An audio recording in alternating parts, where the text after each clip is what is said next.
Hey there, happy day 989 of What You Up To Now. Sharon Horne-Ellstrom here, documenting my journey as I transition from the brick and mortar corporate world of business to the online world of business. Day 989, so obviously we've been doing this for a little while now. So quickly, briefly, what I'm working on right now primarily is what's called the Get Up and Go Challenge. Since COVID hit in the spring, end of March and early April, we had our first entire month shut down where I live. I knew I needed to do something to keep going. I was hanging out with my granddaughter during the day while her mom worked, and then taking care of her for her folks. And so that took the better portion of my day. But I still wanted to keep going and making sure that I was keeping my businesses and my goals and my objectives alive. So I started doing a Get Up and Go challenge. I think the first challenge was a live challenge on how to do challenges, and that was probably a 10-day one. I already had that planned for the end of March when COVID hit. So we knew we were going to be locked down. I did the 10-day one, and I'm like, that's not enough. I need more. We need to do more. I need to do something more to keep myself going and moving, and I think other people do as well. And when our governor announced that we were going to be shut down for the entire month of April, I decided I was going to do a 30-day challenge. And so I started the 30-day Get Up and Go challenge on April 1st. And the whole month of April, we went through a challenge of how do we know what to do now? What do we do when we're faced with changes and challenges? How do we know what's best for us? We can make sure we're going to be better off after any change or challenge we face than before we actually experienced that. So that was the first one. And then I was challenged by a group of entrepreneurs to do a 40-day challenge. So the month of June and the beginning of July, I did a 40-day Get Up and Go challenge. I just kept it the same name. And then in August, I did it again. Every time it's been different and tweaked it. And then I committed in September because it keeps me going, especially now that my granddaughter's gone back to school. I committed that I would do one in the month of October. Now, I actually took Sunday off, the 11th day off, and we made a catch-up day, which I think was a perfect timing. I haven't done any catch-up days in my previous challenges, and I think that's important because I don't know, I like to do things every day, but I don't think everyone is the same as me and that they want to go at that same pace. Sometimes we need a day off, a catch-up day. Now I try to keep the daily challenges in bite-sized pieces so that it's not like there's 20 things to catch up on. There's usually one action item for every day. This is the activity. And in this challenge, I'm adding a tool. I'm sharing some of my favorite tools that I use all the time. Today's was brainstorming. I use brainstorming almost every day of my life. And so I want to make sure that people that don't have that in their toolbox can get it in their toolbox, and they have different things that they can call upon whenever they're faced with a situation, a dilemma, a challenge, an experience, a change, whatever.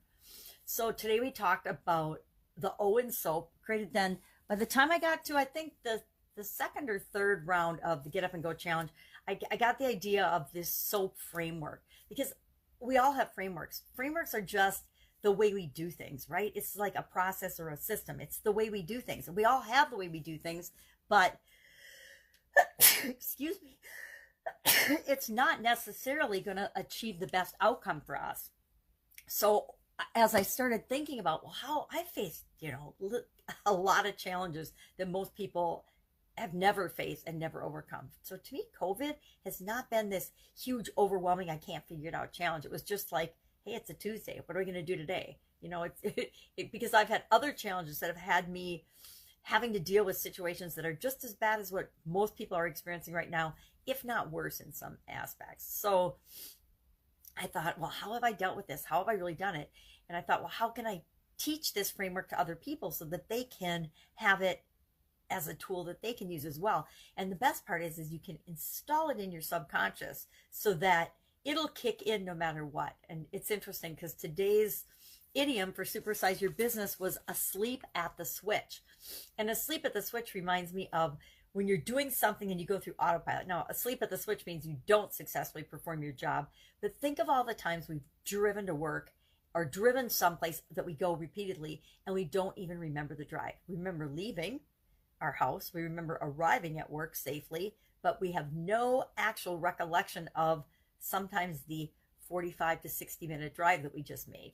Now, we obviously performed it successfully because we made it to our destination safely, but we don't consciously remember any of it. That is an example of being asleep at the wheel, asleep at the switch, where we still perform successfully, even though we didn't really do it consciously. That's what we want to be able to do with a change process, a process of handling changes and challenges. We want to install that in our subconscious so that, like driving, we can perform at a subconscious level, even if we're not paying attention, and we can arrive at our destination successfully better than had we not had that framework that we were using. So I want to help people to install this SOAP framework into their subconscious, just like I have.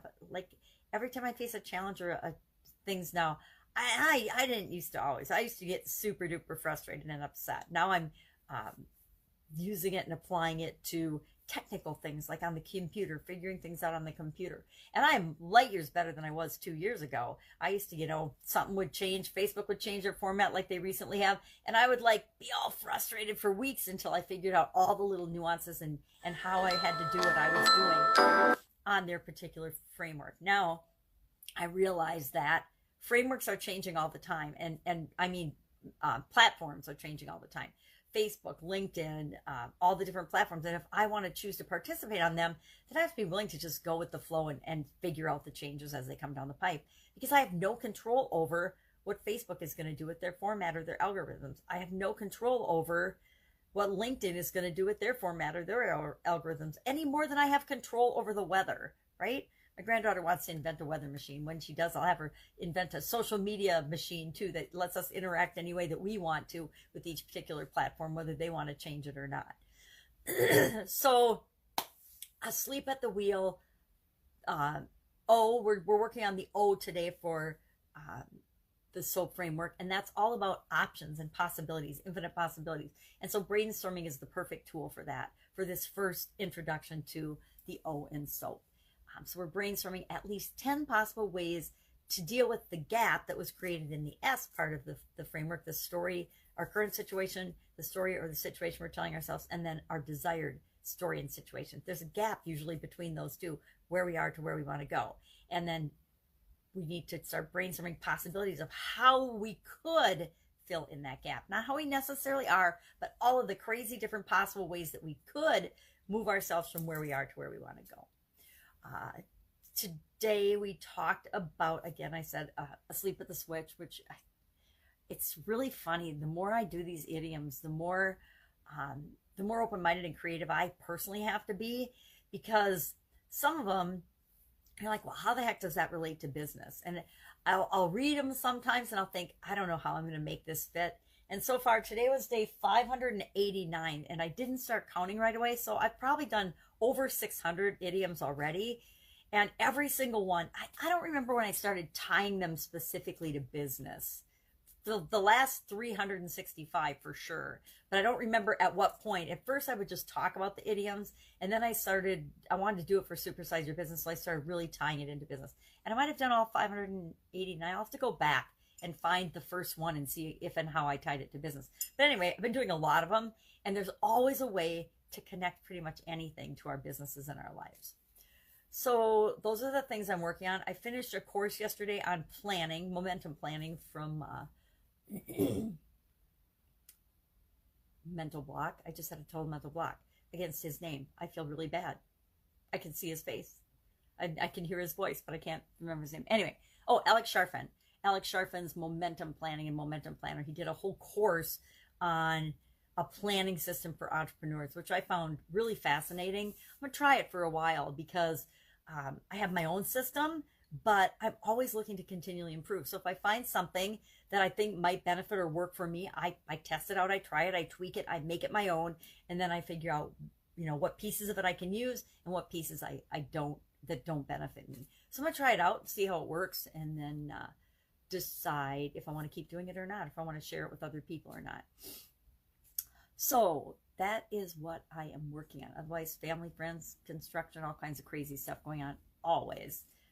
That's it. If I can help you in any way, hit me up in the comments below. Otherwise, I'll be with you tomorrow with another update on what I'm doing as I transition from the brick and mortar world to the online world. Take care.